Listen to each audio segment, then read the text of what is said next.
Thanks so much, Jen. Okay, we're ready to get started. Hi, everybody. Thank you so much for joining us. Welcome to today's webinar.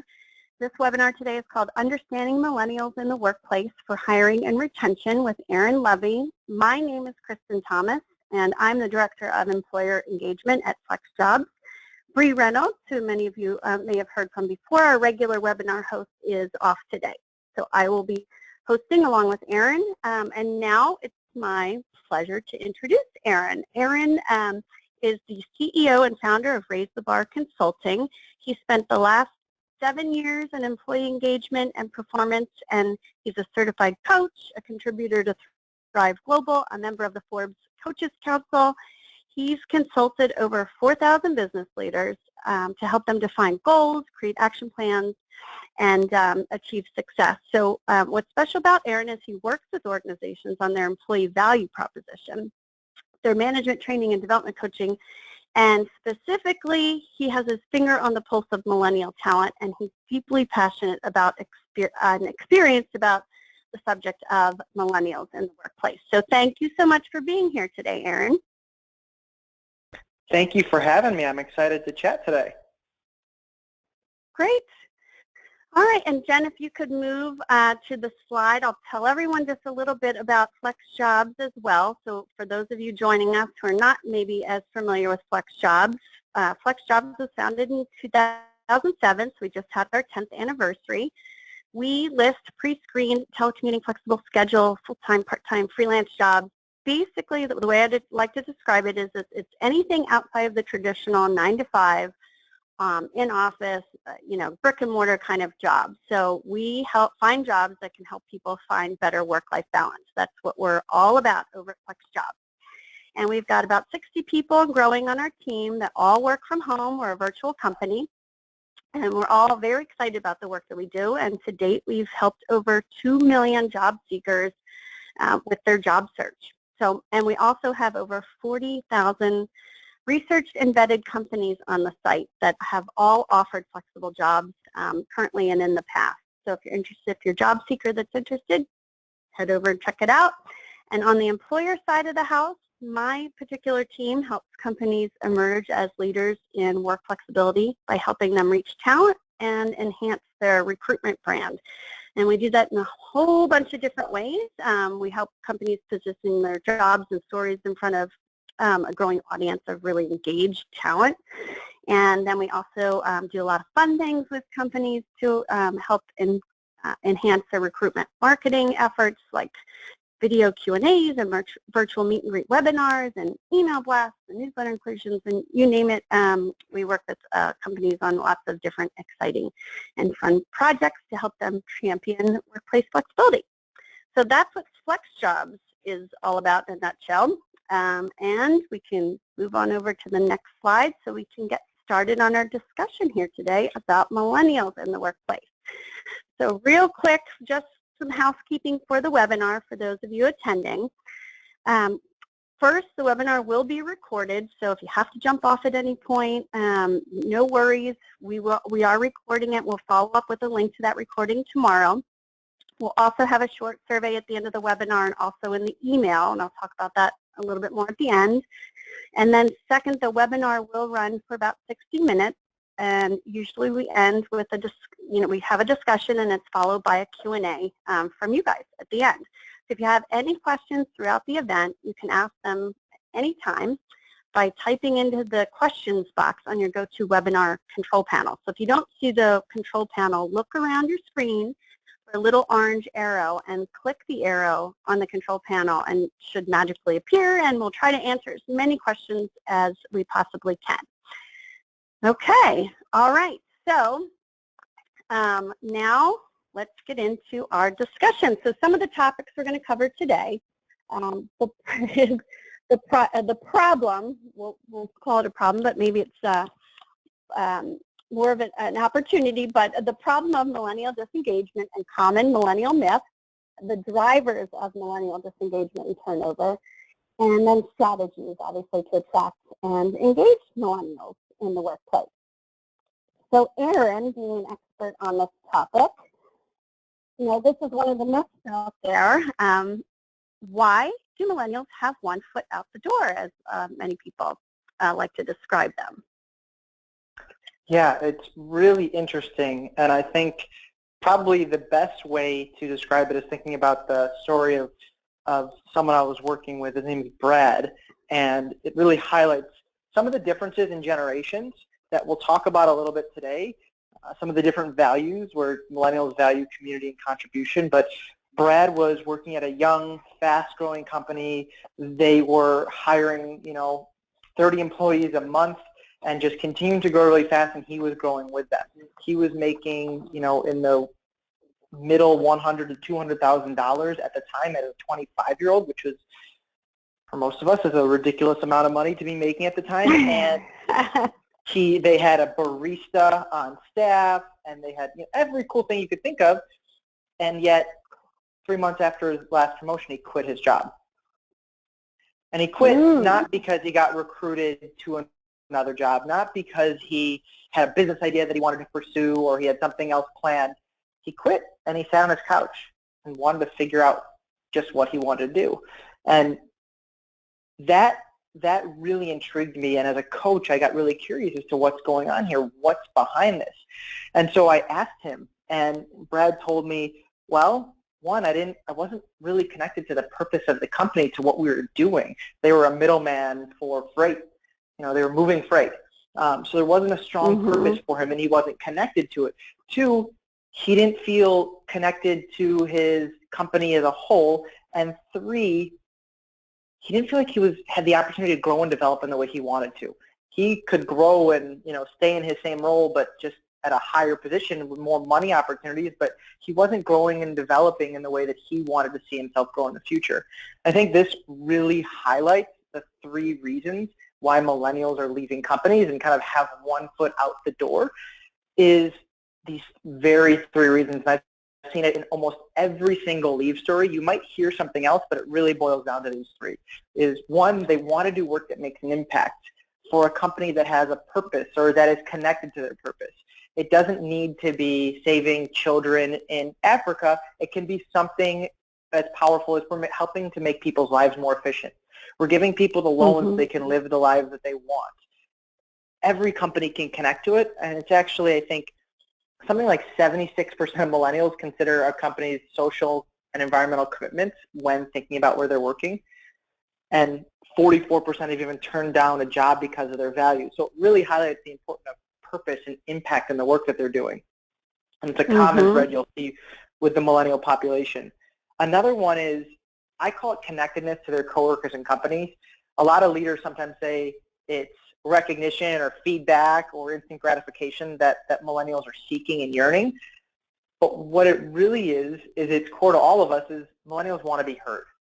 And they want to be heard both with positive and negative feedback. They want to know that what they're doing has an impact on the business, and also that their boss and their leader listens to them, hears them. It doesn't need to be that takes action on everything they say, but I want to know I'm a part of the system and not just a cog in the wheel. And Gallup shows, I know, yeah. I was just going to, go ahead, give me your Gallup stats. I was just going to say, you also mentioned that climbing just the same siloed career ladder is not always attractive as an option to them. No, it's not. And that's, we'll probably get into solutions in a little bit with some of the other questions, but we think about, okay, well, if millennials want this, and we should give them a career path. That's not always, there's some downfalls to career pathing as well. Sometimes it's career silos. Sometimes it's, you can't actually offer that because you don't know what's going to change in 6 months or a year with the business. Something might restructure, reorganize, everything moves too fast. And then when someone thinks they're getting something, you're actually pulling the rug out from under them. For no fault of your own as a leader, it's just what happens. Yep. And Erin, I don't want to back up too far, but I meant to do this in the beginning just for anyone calling in. I'm assuming people joining know what we are saying and what we mean by millennial, but we probably should just offer a little bit of a definition of that. So, and correct me if I'm wrong, millennial is anyone in the generation after Generation X, so typically born in the early 80s to as late as, 2000. They were first called Generation Y. They've also been called echo boomers or new boomers or even, unfortunately, negative trophy kids. They're mostly kids of baby boomers or older Gen Xers, and their generation also saw a large birth rate surge, just like the boomers did. So large amount of people, they were raised with more technology and entered the workforce during a recession. So anything else to add to that of the kind of population that we're discussing? No, I think that's pretty good. I would just say from sometimes the way we think about it, it's 18 to 35 years old.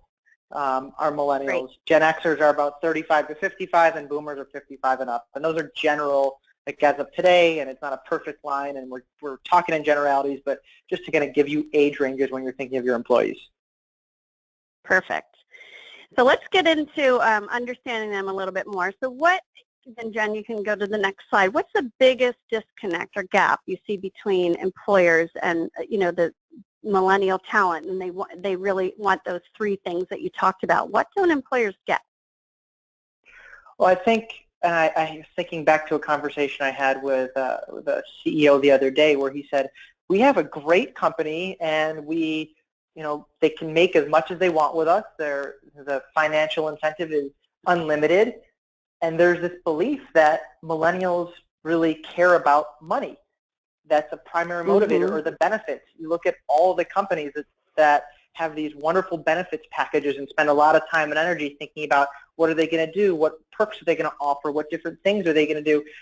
And they constantly fail to see that these external drivers are not what millennials care about. It's not where they focus their energy. They actually care more about purpose and connection and growth than money and perks and a cool barista at the office or a ping pong table right? So oftentimes I have these conversations. You don't need to be competing with Google on that level. You could be competing with them on how are you interacting on a one-to-one basis with your millennials? How are you showing them that there's purpose? How are you connecting with them? And how are you helping them grow without necessarily giving them a new job title, more money, or anything of that nature? Right. And just, a question I'm thinking of when you're mentioning, how are you connecting with them? How are employers providing that kind of, and there's that assumption that millennials, need this instant gratification or expect feedback immediately. How are employers handling that kind of communication expectation when they're not maybe used to, or what tools are they using? Yeah, so what we're seeing in the space is a lot more increase of employee engagement chat tools and pulse survey tools. So those are much more popular, and I'm glad those are coming around. I see those as tools to support employee communication and connection with their managers and with their leaders. And I don't see enough people doing that. And that's only a part of the conversation. I think it's something like 29% of, I might be getting this wrong. Let me pull it up really quickly and see. Yeah, it's 29% of millennials strongly agree they feel comfortable discussing outside of work with their manager. 69% of managers themselves are uncomfortable communicating with their employees. So even if you have these tools in place, what we have is this barrier of communication, this barrier of giving honest feedback, rapid feedback, timely feedback, critical feedback, feedback that will help a millennial grow and they'll respect you more in the long run. I often say when you fail to give someone critical feedback, what you're then doing is you're robbing them of an opportunity to learn. You're robbing them of an opportunity to do better in the future. And you're hurting the overall goal of the company, which is to achieve outcomes and be successful and reach whatever goals you want to reach. And oftentimes we're very short-sighted as humans. It's just our nature is we don't want to make someone else feel uncomfortable. Right. And the companies that are kind of I don't want to say overcoming, but doing that well and communicating well and blending those different various work ethics and communication styles. You mentioned some of the tools. Is that what they're using to be able to do that? Is there different training involved? What's working? So some of the tools they're using, I think those are tools that they're using, like online tools so they can chat with each other and get feedback and set goals and give feedback on goals and habits. But the biggest thing that they're doing is they have managers who are more like coaches. Managers who are not task managers, but who actually care about their employees. And the training that's involved in this is, one, you can get lucky and you can have a manager who just gets people and knows how to do it. Yet a lot of these companies, there are engineers who have been promoted to senior engineers and now they manage a team. And it's not their first skill set to know how do I manage a team? How do I motivate people? How do I evaluate people? How do I give critical feedback? How do I set expectations? And so the companies that are doing this right are investing in the training of those employees, those training of those new managers, so that they can be better coaches, so that they can have those one-on-one conversations and go to their employee like a Brad and say, hey, Brad, I really value you, and I would love to learn, where do you see yourself growing in the future? What do you want for yourself? And how can I help you get there? And you'll see, and if you look at any, they're few and far between, but there are millennials who have been at their companies for over 5 or 6 years. And if you ask them why, to a T, they will say, I have some manager, mentor, or leader that I really value and connect with. That, there you go, that cares. And when they do, they stay.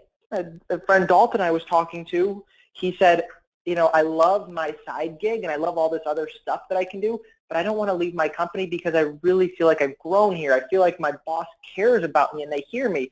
And yes, it's not perfect every day, but what happens when you show you care, when you ask, how can I help you grow, and you're authentically asking that, you're really meaning that, you give yourself latitude to be human, to make mistakes, to say, hey, I thought this was going to work and it didn't. Because on the other end, the employee then hears, well, she wasn't trying to harm me. She didn't mean to do this. I know she cares about me, so let me give her the benefit of the doubt. And we often create stories in our head that aren't true, and we build them up.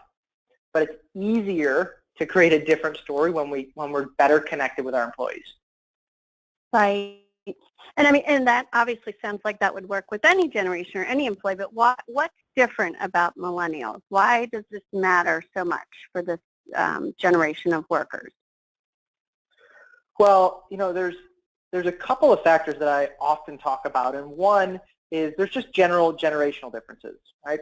Boomers, work is more of a career. Gen Xers, work is more of a job. Millennials, work is a calling. Right? Boomers are loyal to their company. Gen Xers are more independent, loyal to themselves. Millennials are loyal to their community. They value contribution, which is why when we think about the 3 reasons they leave, is their perceived lack of purpose, connection, and growth, it makes sense. But then we also have to look, and I think it really ties into what FlexJobs does, is there's a new world of work. We're no longer in the Industrial Revolution where we are literally cogs in an assembly line trying to get 10% more efficient. And so we don't need to see the whole picture because we just need to make sure that that piece is taken care of in that way to fit into the next piece. We're in a new world of work where this knowledge economy has us doing creative, thoughtful, deep thinking work where we have to see the big picture. We have to know what the purpose and what the impact of it is to be able to ask the right questions, to be able to do the right work. And yet, literally and figuratively, we are stuck in an old way of work because we still punch in, whether it's literally punching in or just making sure we're in the office from 9 to 5, working from a desk as opposed to working remotely, which is one of the reasons we've connected, is because you represent part of the new future of the world of work, is saying, hey, we're going to help you get to outcomes as opposed to focusing on being here from 9 to 5 and making sure you're being seen. That's what millennials are rubbing up against. They're saying this is inefficient, this isn't effective. And so we need to be exploring different ways to be doing our work. We need purpose, we need connection, we need growth to be able to do our work better and have more than just a 10% increase in efficiency. So getting back to kind of what don't employers get? The ones that kind of aren't there yet, aren't getting it right. What are they missing the most? So they're missing the most, and I think I mentioned this already, but right, they believe money and perks and any external reward is a way to win. It's not. It might be a way to attract somebody, but I've spent my career studying the science of behavior change, studying okay, if we know smoking is bad, why do people actually still smoke if we know it can kill you? Because there's a gap between knowledge and action. And in that gap is where behavior change happens. And it's a fairly big gap. And we only change our sustained long-term behaviors if there's something internally driving for us, more than just an external reward like money or a title or a ping pong table.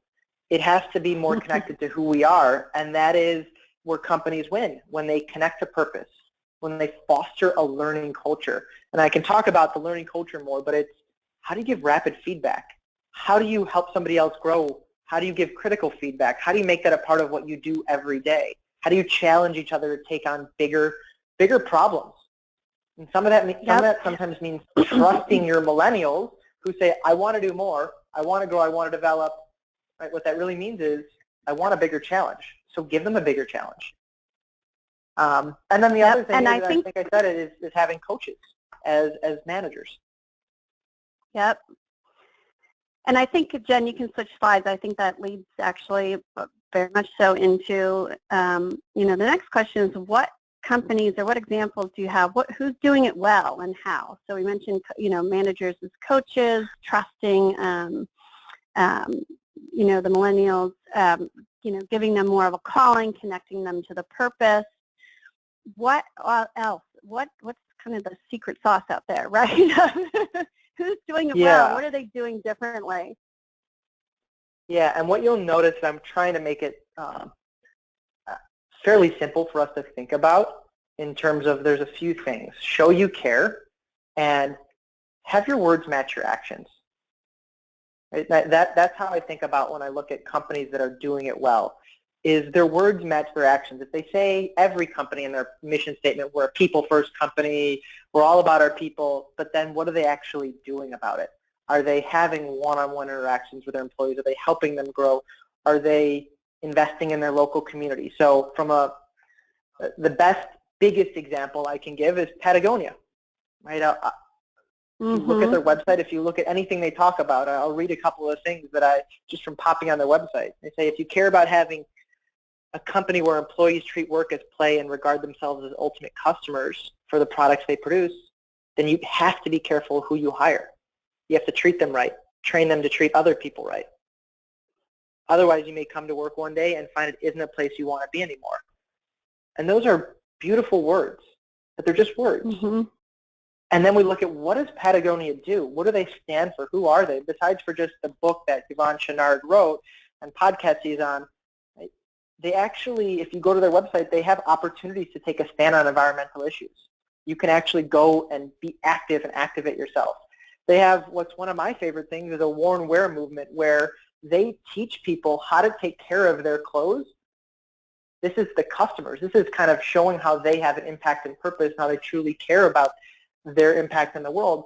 They not only teach people how to take care of their clothes, they have in-store repairs, they have trucks that go around the country and repair any clothes, whether they're Patagonia or not.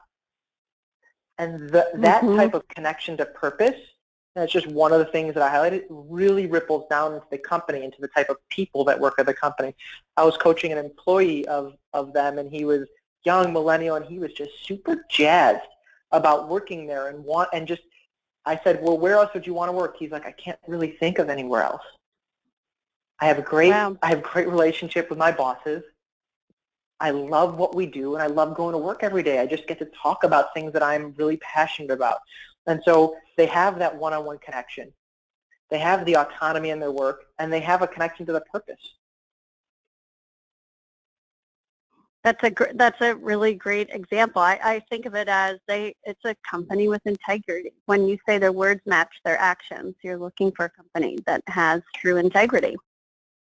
Yeah, and one of the things I like to highlight is, I say have a conversation, have something as simple as have a one-on-one conversation with your employee. When you have that conversation, you ask them, where do you want to be in 5 years? How do you want to grow and develop? What skills do you want to learn? And how can I help you? If you're not authentic, if you're not asking that with integrity, if your words are just words and you don't plan on acting based on that or thinking about how you might act based on that, then that conversation's worthless. And you know what? The other person on the other end knows that they're just BSing you.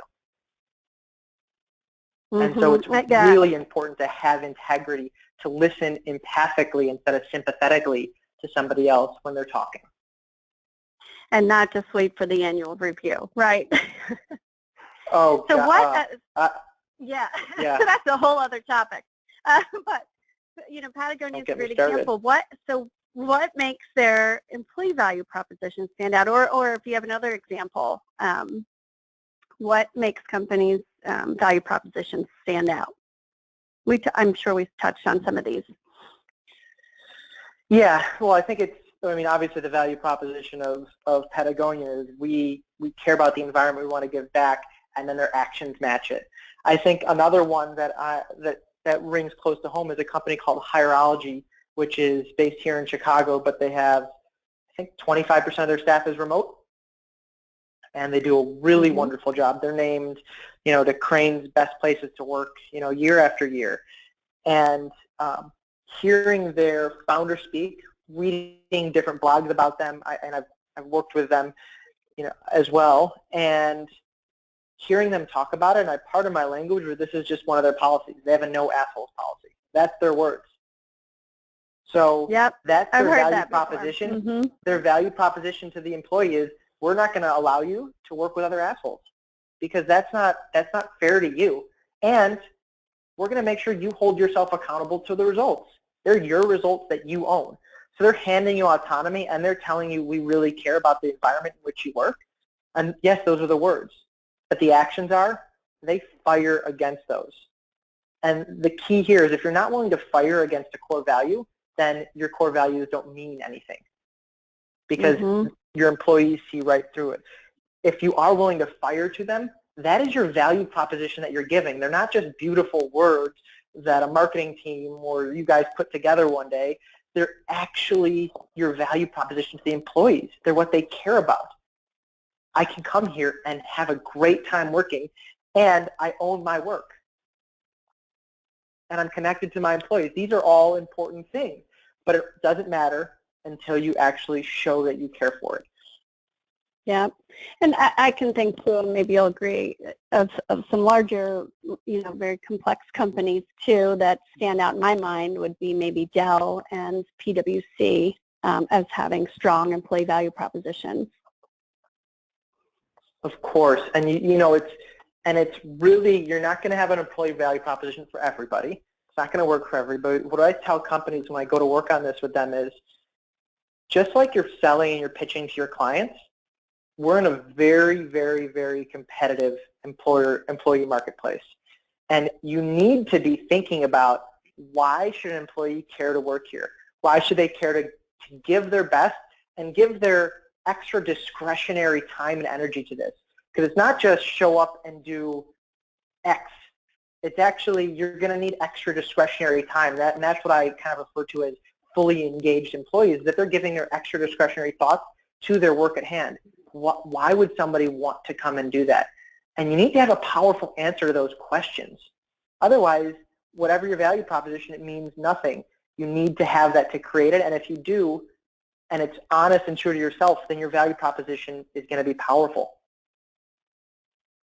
And before we get into talking about kind of, maintaining and keeping them engaged for retention, what are some companies doing that may be unique or different, or what's working to find talent, to attract talent to their organizations, millennial talent? So, I can name just a couple. There's a company called Yellow, which is also here in Chicago, but they're a national company. And one of the things they do is they have, I think, a couple $1,000 referral program, where if you refer an employee, you get, it might be $2,500 or even more as an employee. So they have a very strong referral program. And that's a really powerful way to kind of vet really good employees. It has a backfire to it, which is, you might argue, okay, it's going to bring in a lot of the same type of people, especially if we're starting small and we're all referrals. What other companies I'm seeing doing are they're creating a social brand, a social name for themselves, for who they are. they step up and they stand up and they talk about it. You know, there are companies that have social movements attached. There's a company called Flowers for Dreams, and they give 25% of their profits to a different charity every month. And so people are then attracted to them, clients and employees. And so thinking about, okay, what are we as a business and how do we give back to the world and to our community, and how do we help people grow? Other companies that do a really great job say, hey, I know that there's going to be some turnover. That's going to be a part of what happens in the world. It just, not everybody's going to stay at our company forever. But whoever leaves, I want them to be better for leaving here than when they came in. So it's not that I'm wasting an investment in training. I'm actually setting them up to be better when they left. And then they'll talk about it with everybody else.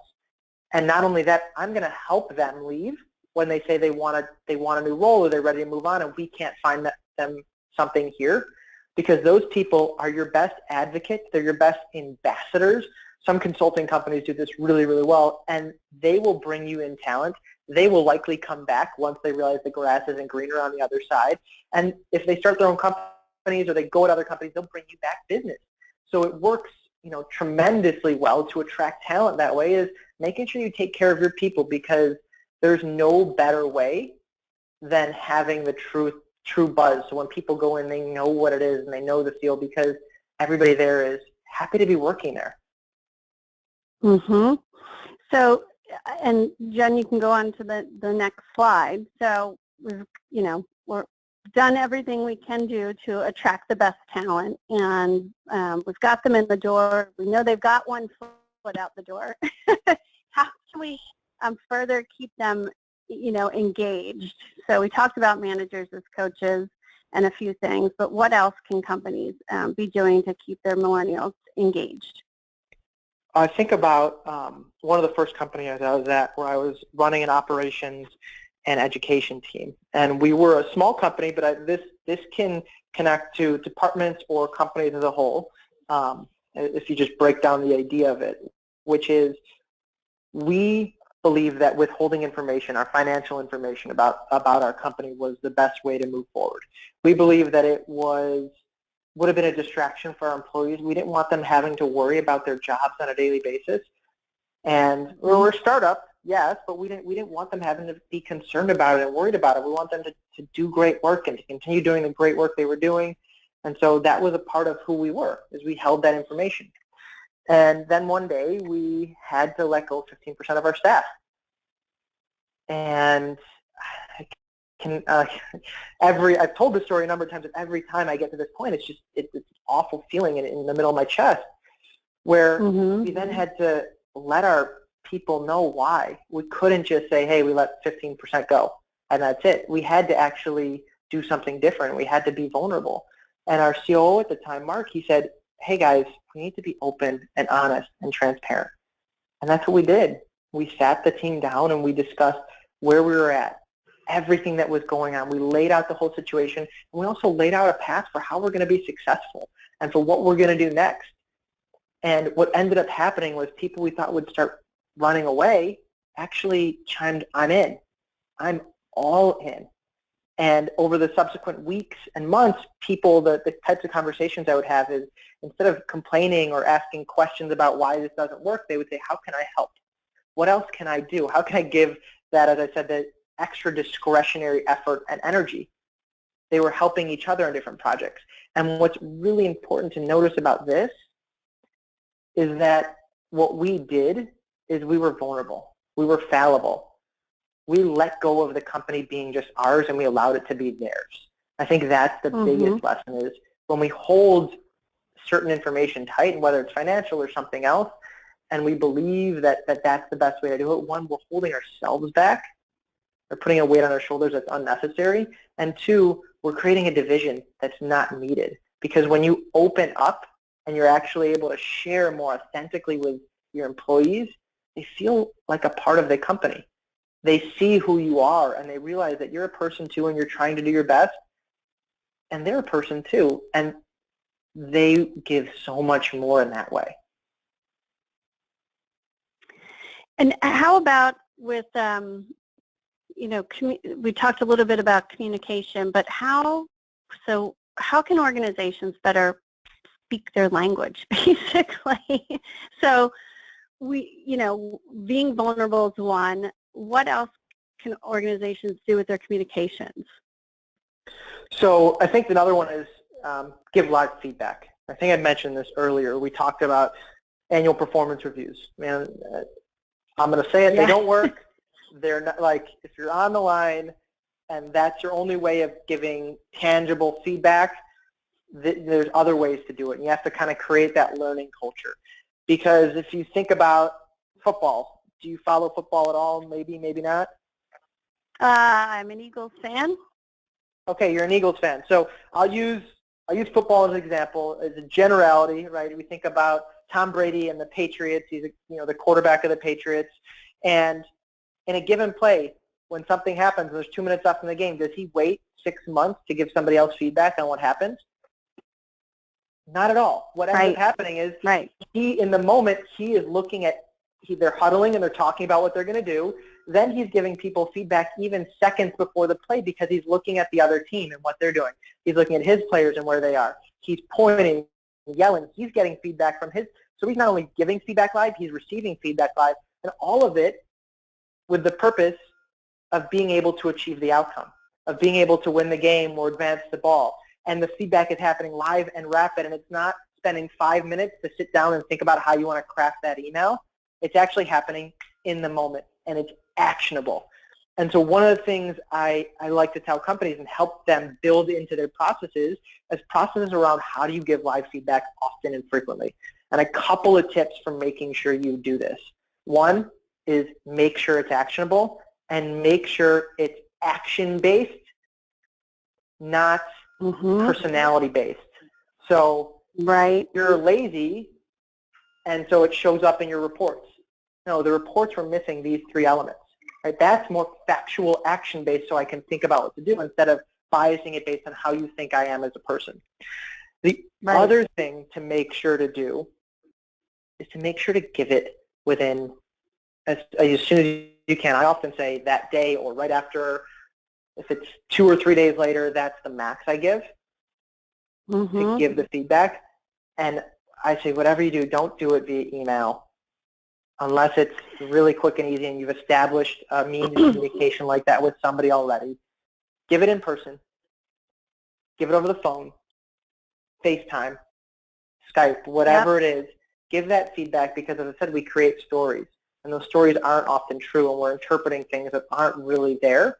And so if an email is taking you more than 5 minutes, this is a policy I have in my life, and an email is taking me more than 5 minutes to craft, to think about how I'm going to say the right thing to the person, well, then I just don't send it. I'll call them, or I'll walk across the hall and talk to them, because that's a much better way to move forward. And after a while, what ends up happening, even if you're new to the culture, people start calling you or talking to you and giving you feedback that way, as opposed to sending you a lengthy, frustrated email. I can tell you how many times I've had employees, people I've worked with who, first 3 months we worked together, they would send me long emails and there was a lot of emotion in them, and I'd give them a call.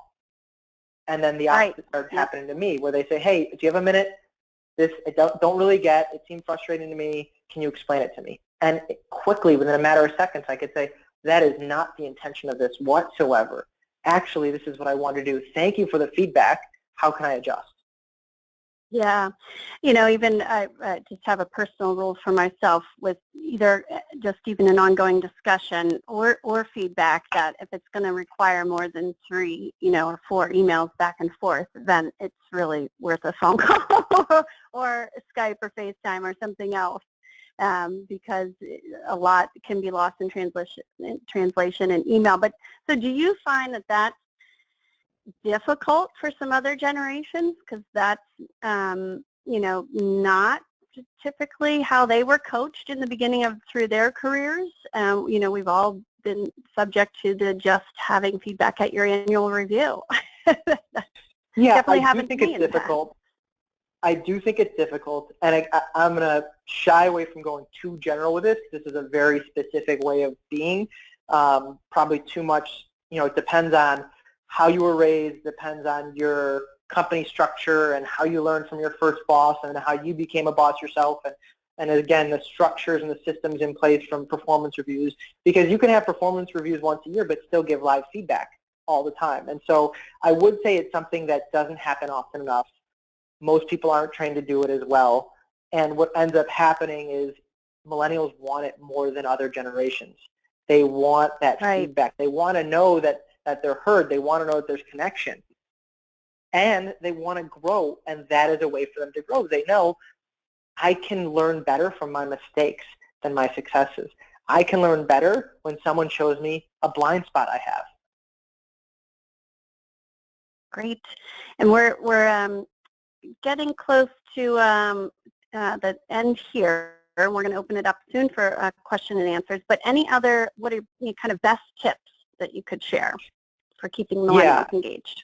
And hopefully this is repetitive, which means I've said it sometime before it today, or before in this session, is one, make sure you're able to really connect with the purpose of the purpose of the company. And so whether that's opening up and being vulnerable about what's going on with the company, or it's sharing a powerful employee value proposition, that's one. The second one is give feedback live and foster a learning culture. So make sure feedback is happening, critical, not critical, make sure it's happening live. And the third one is have one-on-ones as a manager. Be a coach and not a task manager. Mm-hmm. Mm-hmm. And I would say those are the three. Yeah, what were you going to ask? I was going to say that there's some people in my former life that I would think that might be a hard switch for them to make. Might require a lot of training to be a coach. Yeah, so I've gone, part of the coaching process, we at my former company, we built coaching training, and then we went through it ourselves to get certified as coaches and get certified by the International Coach Federation. That's over 200 hours of training, and it's a lot, and it's a lot of work, and it's a lot of back and forth. And what I've done with my company is I said, okay, hey, what are the most important components that we can give in nuggets to managers so that they can learn the skills necessary to be leaders and coaches and not full-time coaches, right? They don't need to know everything, but there's certain important things that they do need to know, and how can you train on that? And so just like I got trained on it, I give that training back, because that's really, it's not easy work, but it's probably the most important work to be done. Great. All right, and I think at this point, Jen, we can switch to the slide and open it up to any questions from our audience here. So I've got one coming in from Amy. What is the thought on managing a multi-generational workforce, attracting and retaining millennials at the same time you are trying to do the same with boomers and Gen Xers? It's a great question. Wonderful question. And I'll give the best answer is, if you think about it, everybody wants purpose. Everybody wants to be heard. Everybody wants to grow. Doesn't matter what age you are, you're still trying to grow. And so those are really traits that everybody has. Millennials have it stronger. And if you do approach those really well, what ends up happening is people of all ages connect and grow and work better together.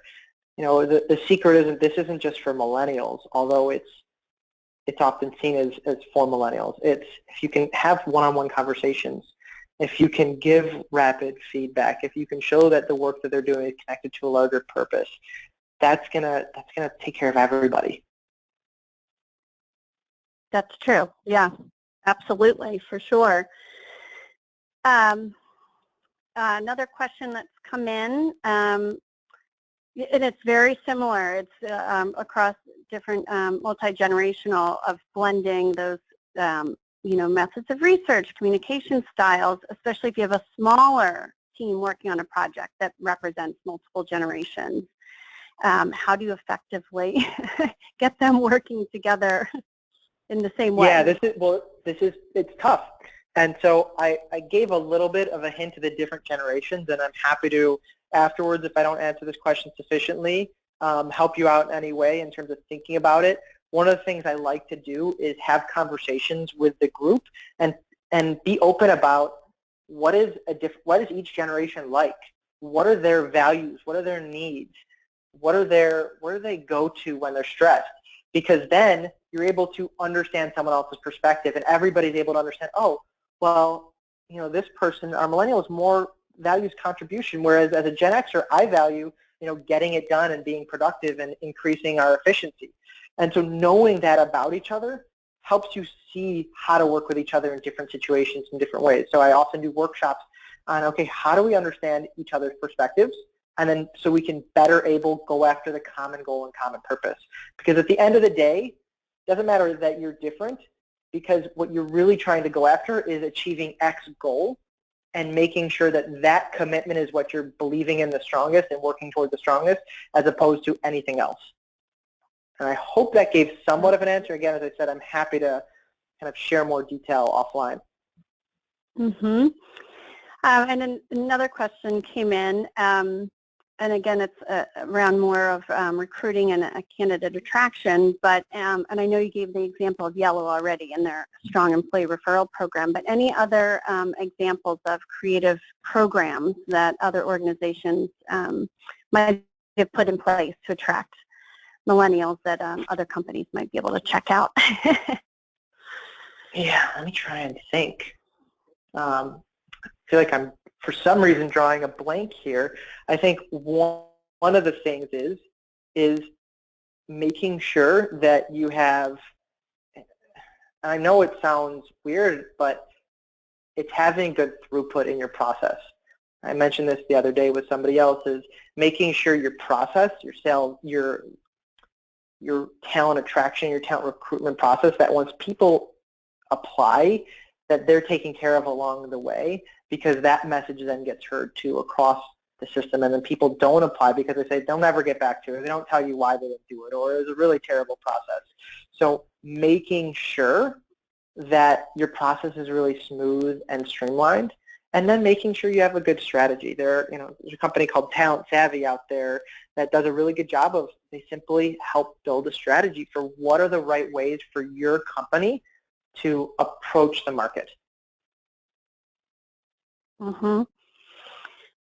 And I'm assuming with maybe their recruitment marketing that it's there can be some different strategies per generation if needed. I would say not just for generation, for employee type, but you might be looking for manufacturing, or you might be looking for something else. If you're looking for remote, then you're competing in a different way than if you're looking for local and you're in a college town, right? Then you establish a really, I know a lot of companies establish really good relationships with the universities and have really good programs where they bring people in for projects. There's a company called Parker Dewey, and what they do is they match people to your company based on a project that you have that you want to get done. But they match college students who act basically as interns and take on the job for a short period of time, and it's like a trial run. So you get to see, do I like this person? Do I not like this person? Does it work?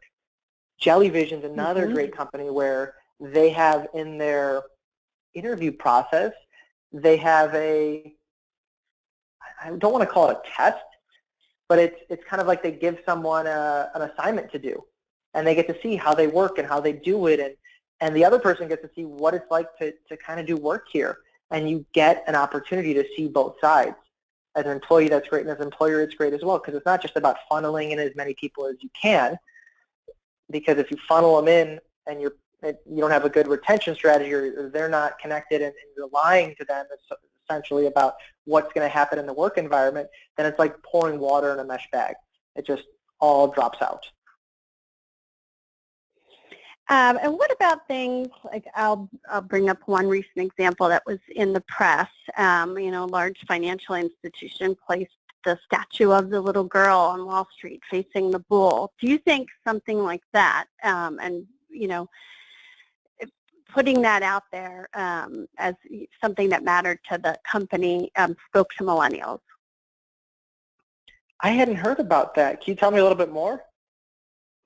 Sure. Before I yeah. jump and react.